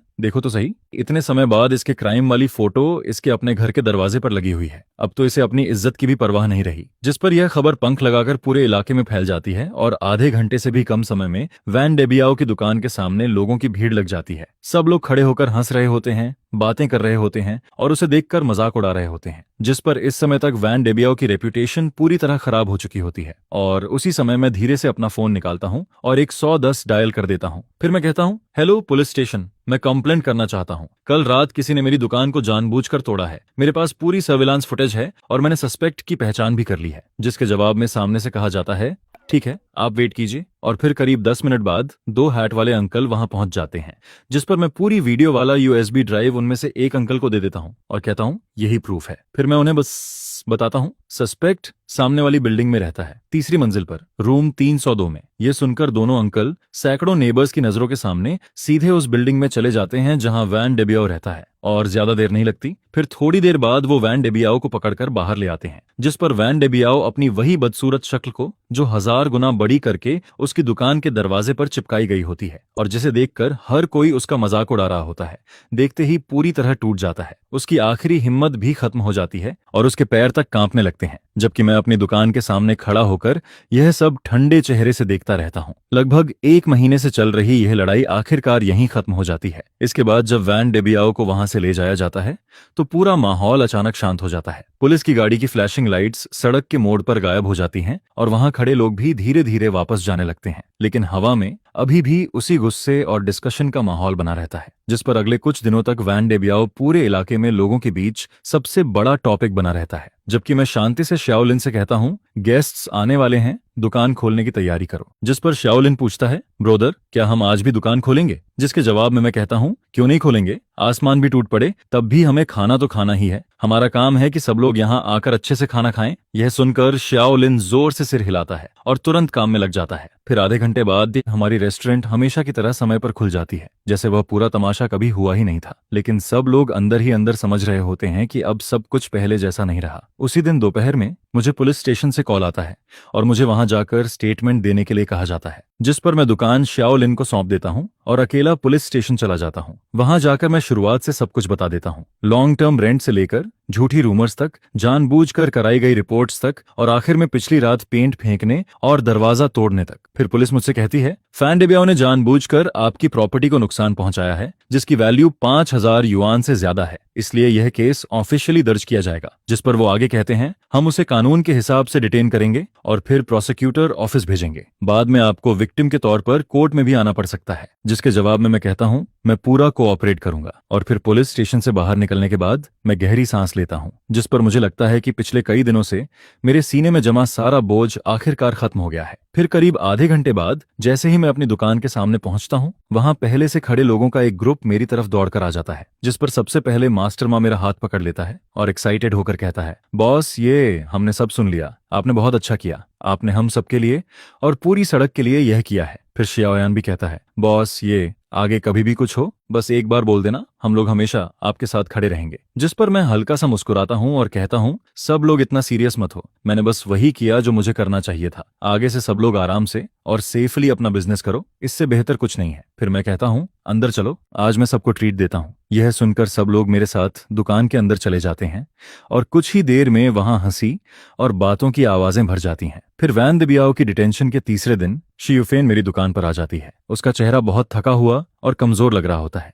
जिस पर वो आते ही मुझे देखकर कहती है, बॉस, ये। और फिर अगले ही पल वो सीधे मेरे सामने घुटनों पर बैठ जाती है और कहती है, बॉस, ये प्लीज एक बार दया कर दीजिए, मेरे आदमी को छोड़ दीजिए। फिर वो जल्दी जल्दी कहती है, अगर आप कहेंगे तो मैं आपकी हर भरपाई करूंगी, जो नुकसान हुआ है उसका पैसा दूंगी। जिस पर मैं ठंडे चेहरे से कहता हूँ, शियुफेन, उठो, तुम मेरी दुकान में हो और ये सब मेरे बिजनेस पर असर डाल रहा है। लेकिन शियुफेन उठती नहीं और कहती है, बॉस, ये। वो कुछ समय के लिए कंफ्यूज्ड हो गया था, उसने बहुत ज्यादा शराब पी ली थी, तभी उसने वह घटिया काम किया। अब उसे बहुत पछतावा हो रहा है। फिर वो रोते हुए कहती है, बस आप जाकर अंकल से कह दो कि आप उसे माफ करने को तैयार हो। अगर आप समझौते वाली लेटर साइन कर दोगे तो वो बाहर आ जाएगा। हम आपको पैसा देंगे, आपका पूरा नुकसान भरेंगे, डबल देंगे, नहीं ट्रिपल देंगे। जिस पर मैं हल्का सा हंस देता हूँ और फिर कहता हूँ, शियुफेन, तुम्हें सच में लगता है कि मैं यह सब सिर्फ पैसों के लिए कर रहा हूँ? यह सुनकर वो चुप हो जाती है। उसका मुंह खुला रह जाता है लेकिन उसके पास कोई जवाब नहीं होता। फिर मैं उसकी तरफ देखकर कहता हूँ, जब तुम लोग मुझे मजबूर कर रहे थे कि मैं रेंट को 3,500 से बढ़ाकर 8,500 कर दूं,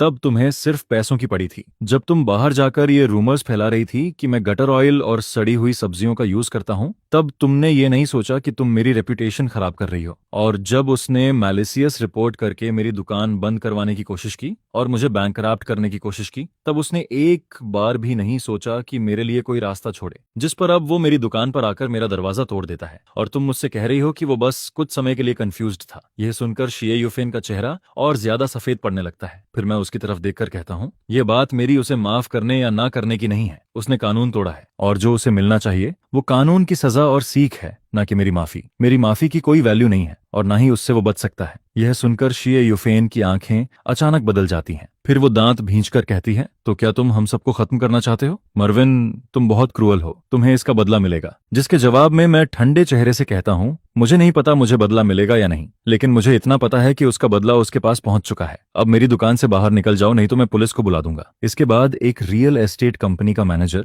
जो हमेशा मेरी दुकान पर आता रहता था, खुद मेरे पास आता है। फिर वो कहता है, बॉस, ये क्या आपको इंटरेस्ट है कि आप अपनी रेस्टोरेंट हमारी नई प्रॉपर्टी में खोलें? हमने चेंगडोंग में एक नया कमर्शियल प्लाजा डेवलप किया है जो अगले साल ओपन होगा। आपकी कुकिंग स्किल और आपका कैरेक्टर दोनों हमें बहुत पसंद है। जिस पर वो आगे कहता है, हम आपको सबसे अच्छी जगह देना चाहते हैं और सबसे अच्छा रेंट भी आपके लिए रखा गया है। यह सुनकर मेरे सामने जैसे एक नया रास्ता खुल जाता है। एक नई ब्रांच खोलना, अपनी रेस्टोरेंट को एक ब्रांड बनाना और एक बिल्कुल नई दुनिया में कदम रखना, सब कुछ जैसे मुझे बुला रहा होता है। 1 महीने बाद वैन डेबियाओ को जानबूझकर प्रॉपर्टी डैमेज करने के जुर्म में गिल्टी ठहरा दिया जाता है और उसे 8 महीने की जेल की सजा मिल जाती है। जिसके बाद वैन डेबियाओ की दुकान और उसका घर बाहर से आए एक इन्वेस्टर खरीद लेते हैं और उसकी प्रॉपर्टी की प्राइस मार्केट प्राइस से लगभग 30% कम होती है। उसी समय उसकी पुरानी दुकान के बाहर स्कैफोल्डिंग लग चुकी होती है और अंदर वर्कर्स लगातार काम कर रहे होते हैं। हर तरफ हथौड़े और मशीनों की आवाज गूंज रही होती है। जिस रोलिंग डोर पर पहले पेंट फेंका गया था और जिस पर वो बड़ी फोटो लगी थी, उसे हटा दिया गया होता है और उसकी जगह अब एक नई ग्लास और वुडन वॉल लगाई जा रही होती है, जिस पर साफ दिखाई देता है कि वैन डेबियाओ का दौर अब खत्म हो चुका है। जबकि मेरी नजरें अब चेंगडोंग न्यू कमर्शियल प्लाजा की तरफ बढ़ चुकी होती हैं। उस प्रोजेक्ट की फाइल मेरे ड्रॉर में रखी होती है और इन दिनों मैं अपनी सिग्नेचर डिशेस को फिर से ऑर्गेनाइज करना शुरू कर देता हूँ। मैं कुकिंग प्रोसेस को स्टैंडर्ड बना रहा होता हूँ और फिर मैं एक ऑनलाइन बिजनेस मैनेजमेंट कोर्स में भी एडमिशन ले लेता हूँ, जिस पर शाओलिन मुझे देखकर हैरान हो जाता है और कहता है, ब्रोदर, हम अभी इतना अच्छा कर रहे हैं, फिर भी आप इतना क्यों कर रहे हो? जिसके जवाब में मैं कहता हूँ, शाओलिन, यह दुकान बस हमारी शुरुआत है। आगे हम इस शहर में दूसरी और तीसरी रेस्टोरेंट भी खोलेंगे। यह सुनते ही शाओलिन की आंखें चमकने लगती हैं। उसके चेहरे पर फ्यूचर को लेकर एक्साइटमेंट साफ दिखाई देने लगती है, क्योंकि चेंगडोंग न्यू कमर्शियल प्लाजा इस शहर के फ्यूचर डेवलपमेंट का सबसे बड़ा सिंबल है। यह एक नया बिजनेस एरिया है जिसे गवर्नमेंट सपोर्ट कर रही है। प्लान के हिसाब से वहां शॉपिंग, डाइनिंग, एंटरटेनमेंट और ऑफिस सब कुछ एक ही जगह होगा और उसका टारगेट इस शहर के सबसे यंग और सबसे ज्यादा पैसे खर्च करने वाले लोगों को अट्रैक्ट करना है। जिस पर स्क्वायर के सामने फर्स्ट फ्लोर पर जो जगह है जहां फाउंटेन बना हुआ है, वही पूरी कमर्शियल स्ट्रीट की सबसे बेस्ट लोकेशन मानी जा रही है। वहां सबसे ज्यादा लोग आने वाले हैं और उसके नीचे छोटे अक्षरों में रेंट प्लान भी लिखा होता है। पहले 2 साल तक बिल्कुल रेंट फ्री और तीसरे साल के बाद सिर्फ आधा रेंट।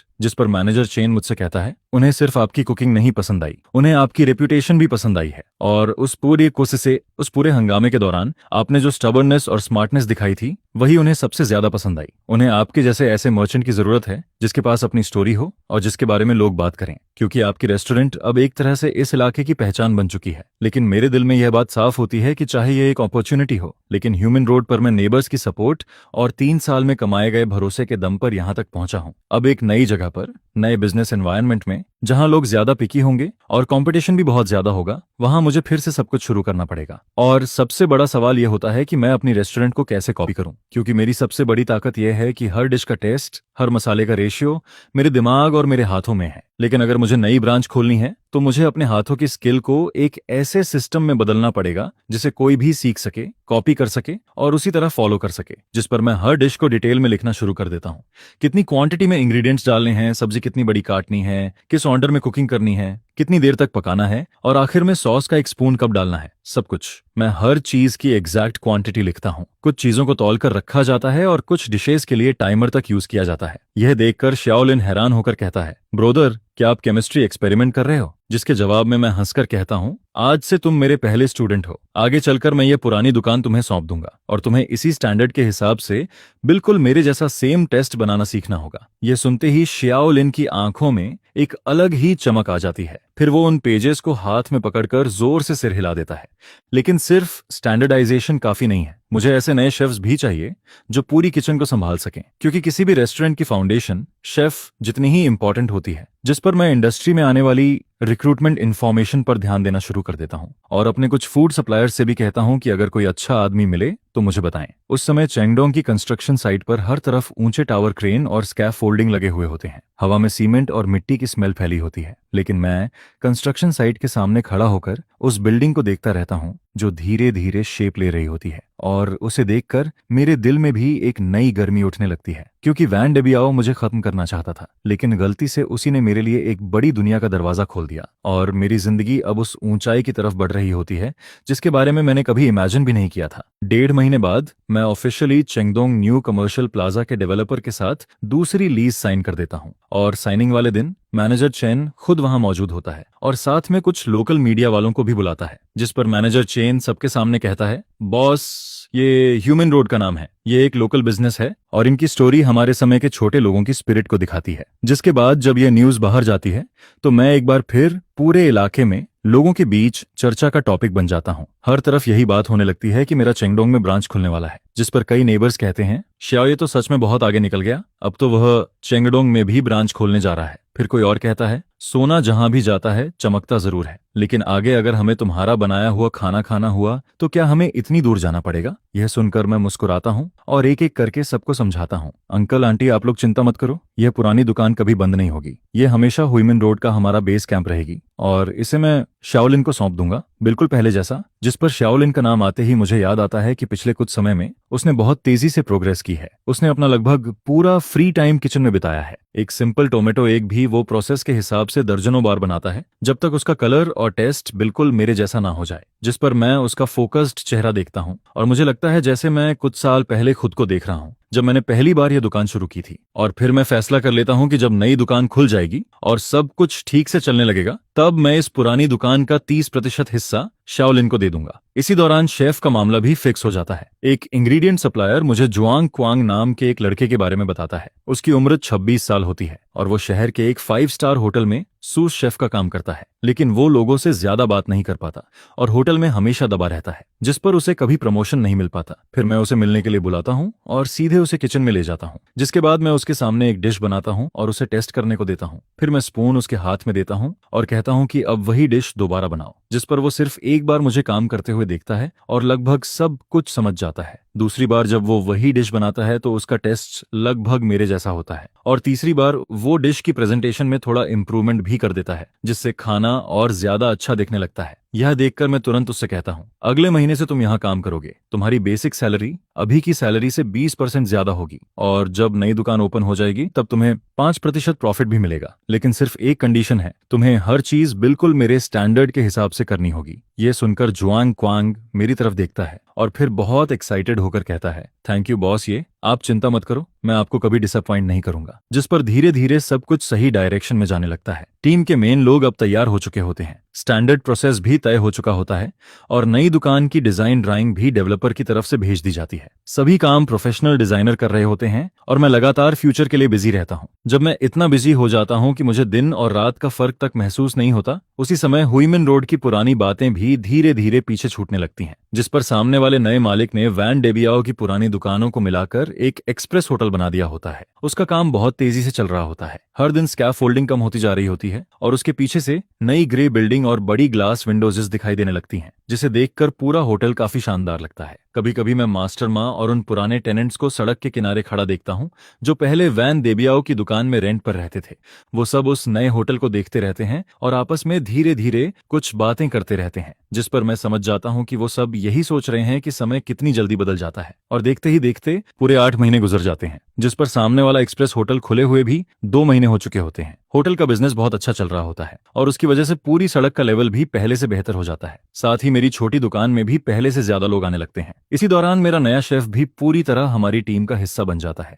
वो न सिर्फ मेरे बनाए हुए स्टैंडर्ड प्रोसेस को पूरी तरह फॉलो करता है, बल्कि अपने 5 स्टार होटल के एक्सपीरियंस से किचन मैनेजमेंट को भी और बेहतर बना देता है, जिस पर हमारी काम करने की स्पीड पहले से काफी बढ़ जाती है। और श्याओलिन भी अब वह पुराना लड़का नहीं रहता जो हर समय मुझे भाई कहकर पीछे पीछे घूमता था। अब वह खुद बहुत कॉन्फिडेंट हो चुका होता है। उसी समय चेंगडोंग न्यू कमर्शियल प्लाजा का कंस्ट्रक्शन भी आखिरी स्टेज में पहुंच जाता है और मेरी नई दुकान की डेकोरेशन भी तेजी से शुरू हो जाती है। साथ ही मैं येजिया रेस्टोरेंट का ट्रेडमार्क भी रजिस्टर करवा देता हूं और एक कैटरिंग कंपनी भी बना लेता हूं ताकि बिजनेस को और बड़ा किया जा सके। एक दिन मैं वॉल के साथ अगले सीजन के नए डिशेस के बारे में बात कर रहा होता हूं, तभी मेरी नजर अचानक एक ऐसे आदमी पर पड़ती है जो जाना पहचाना भी लगता है और अजनबी भी। वो वैन डेबियाओ होता है जो अब जेल से बाहर आ चुका होता है, जिस पर श्याओलिन मेरी नजर का पीछा करता है और फिर धीरे से कहता है, ब्रोदर ये वो आदमी। लेकिन मैं उसकी बात बीच में ही रोक देता हूं और कहता हूं, वो अब सिर्फ एक पुराना नेबर है, चलो आगे बात करते हैं। फिर मैं मेन्यू की तरफ देखकर कहता हूं, मुझे लगता है इस क्रिस्पी टोफू में सॉस की मिठास थोड़ी और बढ़ानी चाहिए। और फिर नई दुकान के ओपनिंग वाले दिन चेंगडोंग कमर्शियल प्लाजा भी ऑफिशियली पहली बार खुलता है। पूरे स्क्वायर में रंग बिरंगे फ्लैग्स लगे होते हैं और हर तरफ इतनी भीड़ और हलचल होती है कि पूरा माहौल बहुत लाइवली लगने लगता है। स्टोर के एंट्रेंस से लेकर पूरे स्क्वायर के बीच तक रेड कारपेट बिछा हुआ होता है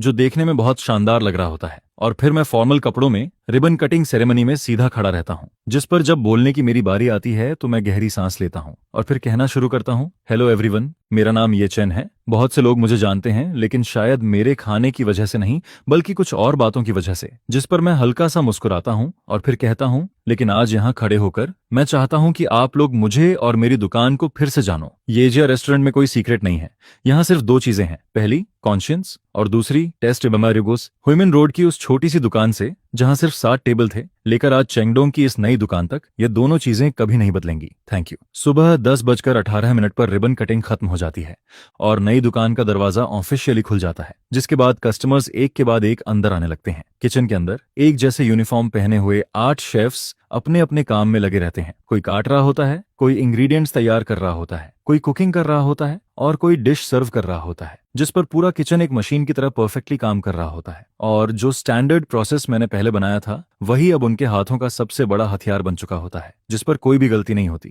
फिर आवाज आती है, A3 टेबल के लिए signature braced pork, B5 table के लिए क्रिस्पी टोफू और हैंड ऑन कैबेज। जिसके बाद किचन के अंदर सब कुछ बहुत शांति और तेजी से होता है और कुछ ही देर में गर्मा गर्म डिशेस कस्टमर्स की टेबल पर पहुंचने लगती हैं। फिर यूनिफॉर्म पहने वेटर मुझे एक टेबल से दूसरी टेबल तक लेकर जाते हैं और मैं पूरे हॉल में घूमते हुए हर कस्टमर का रिएक्शन ध्यान से देखता हूं और उनकी बातें सुनता हूं। जिस पर कोई कहता है, यहाँ का एनवायरनमेंट बहुत अच्छा है। फिर कोई किचन की तरफ देखकर कहता है, इतना साफ किचन देखकर तो आराम से खाना खाया जा सकता है। हर तरफ सिर्फ तारीफ सुनाई देती है और ओपनिंग के पहले दिन ही नई दुकान का बिजनेस उम्मीद से कहीं ज्यादा अच्छा चलने लगता है, जिस पर रात तक सभी एम्प्लॉयज इतने थक जाते हैं कि चेयर पर बैठते ही सांस लेने लगते हैं, लेकिन उनके चेहरे पर थकान से ज्यादा एक्साइटमेंट और प्राउड दिखाई देता है। फिर फाइनेंस वाला मुझे पहले दिन की अर्निंग बताता है और वह नंबर लगभग हुइमिन रोड वाली पुरानी दुकान की कई दिनों की कमाई के बराबर होता है। यह देखकर मैं भी बहुत खुश होता हूँ, लेकिन ओपनिंग का पहला हफ्ता सबसे जरूरी होता है, इसलिए मैं लगातार बिजी रहता हूँ। जिस पर मैं चेंगडोंग वाली दुकान का रोज का काम जुआंग क्वान को सौंप देता हूँ और खुद वापस ह्यूमन रोड वाली पुरानी दुकान पर आ जाता हूँ। मुझे देखते ही श्याओलिन खुश होकर कहता है, बॉस ये आप वापस आ गए। फिर वो तुरंत हंसते हुए कहता है, जब बाहर वाले लोग ना हो तब मैं आपको फिर से ब्रदर कह सकता हूँ। यह सुनकर मैं भी मुस्कुरा देता हूँ। फिर श्याओलिन मुझे इस महीने का अकाउंट दिखाता है और कहता है, मैंने इस महीने का सारा हिसाब तैयार कर लिया है, आप देखो। जिस पर मैं अकाउंट देखकर कहता हूँ, तुमने बहुत अच्छा काम किया है, इस महीने की अर्निंग पिछले महीने से भी ज्यादा है। जिसके जवाब में श्याओलिन खुश होकर कहता है, ओ ऑफ कोर्स ब्रदर। फिर दोपहर में जब कस्टमर्स चले जाते हैं तो मैं श्याओलिन को पीछे किचन में बुलाता हूँ और फिर मैं एक डॉक्यूमेंट निकालकर उसके हाथ में दे देता हूँ, जिस पर वो डॉक्यूमेंट खोलकर कंफ्यूज्ड होकर पूछता है, यह क्या है। फिर मैं उसकी तरफ देखकर कहता हूँ, आज से इस पुरानी दुकान का 70% हिस्सा मेरा है और 30% हिस्सा तुम्हारा। अब तुम सिर्फ इस दुकान के मैनेजर नहीं हो, तुम इस दुकान के एक ऑनर भी हो और साल के आखिर में तुम्हें तुम्हारे शेयर्स के हिसाब से प्रॉफिट भी मिलेगा। यह सुनकर श्याओलिन एकदम घबरा जाता है और कहता है, यह बहुत ज्यादा है, मैं यह नहीं ले सकता। जिसके जवाब में मैं कहता हूँ, तुम इसके हकदार हो। यह दुकान हमारी जड़ है और तुमने इसे मेरे लिए संभाल कर रखा। अगर तुम नहीं होते तो आज यजिया रेस्टोरेंट यहाँ तक कभी नहीं पहुंचती। यह 30% शेयर्स तुम्हारा हक है। यह सुनकर श्याओलिन की आंखों से आंसू निकलने लगते हैं, लेकिन इस बार वो मना नहीं करता। वो सिर्फ जोर से सिर हिलाता है और उस डॉक्यूमेंट को अपने सीने से लगा लेता है। इसके बाद जब मैं चेंगडोंग की नई दुकान पर वापस आता हूँ तो मैं देखता हूँ कि मास्टर माँ, लाओली और कुछ पुराने नेबर्स वहां मेरा इंतजार कर रहे होते हैं, और वो अपने साथ एक बहुत बड़ा प्लैक भी लेकर आए होते हैं जिस पर एक फेमस कैलीग्राफर के लिखे हुए 4 बड़े शब्द बने होते हैं, जिस पर लिखा होता है प्राउड हार्ट्स। मैं उस प्लैक को देखता हूँ, फिर अपने सामने खड़े उन सादे और अच्छे नेबर्स को देखता हूँ, जिस पर मेरे दिल में एक ऐसी फीलिंग आती है जिसे वर्ड्स में कहना मुश्किल होता है, क्योंकि इतने समय की सारी मेहनत, सारी परेशानी और सारे मुश्किल दिन आखिरकार खत्म हो चुके होते हैं। और फिर 2 साल बाद हमेशा की तरह नए साल से 7 दिन पहले यजिया रेस्टोरेंट बंद हो जाता है। चेंगडोंग वाली नई दुकान पहले ही लॉक हो चुकी होती है, लेकिन उसी रात ह्यूमन रोड वाली पुरानी दुकान बहुत ज्यादा लाइवली होती है, क्योंकि मैं सभी मैन एम्प्लॉयज को वहां बुलाता हूं जहां से हमारा सपना शुरू हुआ था, और फिर हम सब उसी पुरानी टेबल पर बैठकर साथ में न्यू ईयर डिनर करते हैं। टेबल पर हर तरह का खाना रखा होता है, जिस पर श्याओलिन, जो अब एक स्मार्ट और कॉन्फिडेंट बॉस बन चुकी होती है, फिर भी इस समय एक छोटी लड़की की तरह एक्साइटेड होकर सबको मेरे दिए हुए रेड एनवेलप्स बांट रही होती है। वहीं दूसरी तरफ जुआंग क्वांग भी बहुत दिनों बाद आराम करता दिखाई देता है। वो सबके साथ बैठकर हंस रहा होता है, मजाक कर रहा होता है, और थोड़ी शराब पीकर उसका चेहरा भी लाल हो चुका होता है, जिस पर हम सब बस एक साथ बैठे रहते हैं और पिछले साल की बातों के बारे में बात करते हैं, फिर आने वाले साल के सपनों के बारे में भी सोचते हैं। पूरे माहौल में बहुत खुशी होती है, क्योंकि इन 2 सालों में यजिया रेस्टोरेंट एक छोटी सी दुकान से बढ़कर एक बड़ा नाम बन चुकी होती है। हुईमिन रोड वाली मेन स्टोर और चेंगडोंग वाली फ्लैगशिप स्टोर के अलावा शहर के साउथ और वेस्ट में हमारी तीसरी और चौथी ब्रांच भी अब अच्छी तरह चल रही होती है, और हर दुकान का बिजनेस बहुत अच्छा होता है, जिस पर मेरी फूड कंपनी भी अब एक बड़े और साफ ऑफिस में शिफ्ट हो चुकी होती है, जहां फाइनेंस, स्टाफ और मार्केटिंग की पूरी प्रोफेशनल टीम काम कर रही होती है। और अब मैं वह आदमी नहीं रहता जो पहले सब कुछ अकेले करता था। मैं उस आदमी से, जो कभी रेंट की वजह से परेशान रहता था, बदलकर एक ऐसे नए बिजनेसमैन में बदल चुका होता हूं जिसकी कंपनी की वैल्यू करोड़ों में होती है, और जिसके बारे में लोकल मीडिया भी न्यूज दिखा रही होती है। जिस पर कोई मुझसे पूछता है क्या अब हमें प्रोविंस के बाहर वाले मार्केट में जाने के बारे में भी सोचना चाहिए, जिसके जवाब में मैं मुस्कुराकर कहता हूँ, कुकिंग एक अच्छी सूप बनाने जैसी होती है, इसमें सबसे बड़ी गलती होती है जल्दी करने की। और अगले साल हमारा मेन काम होगा एक सेंट्रल किचन बनाना, क्योंकि क्वालिटी कंट्रोल जितना मजबूत होगा हमारी फाउंडेशन उतनी ही स्टेबल होगी, और फाउंडेशन जितनी मजबूत होगी हम उतना ही ऊपर जा पाएंगे। यह सुनकर सब लोग एक साथ अपने ग्लास उठाते हैं, और फिर कोई जोर से कहता है, चलो ब्रदर ये के नाम पर चीयर्स करते हैं। फिर दूसरा आदमी कहता है, अगर ब्रदर ये नहीं होते तो आज हम सब यहाँ नहीं होते। जिस पर सब लोग एक साथ कहते हैं, ब्रोदर ये को हैप्पी न्यू ईयर, और हमारी अजय रेस्टोरेंट आगे भी ऐसे ही बड़ी होती रहे। यह सुनकर मैं अपने सामने बैठे उन सच्चे और एनर्जी से भरे चेहरों को देखता रहता हूँ। फिर धीरे धीरे शराब का असर और खाने की खुशबू कम होने लगती है, और देखते ही देखते बहुत रात हो जाती है, जिस पर मैं ड्राइवर से कहता हूँ कि जो लोग शराब पी चुके हैं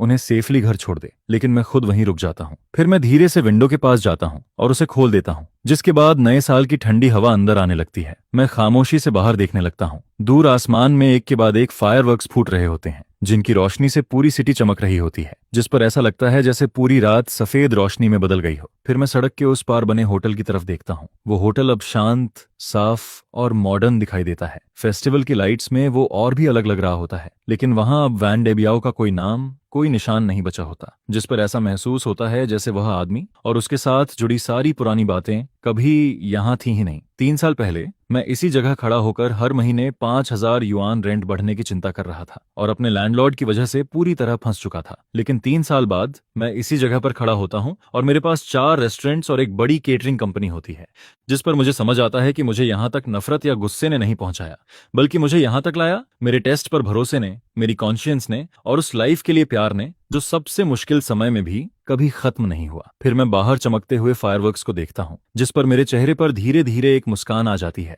और मेरा दिल पूरी तरह शांति और खुशी से भर जाता है।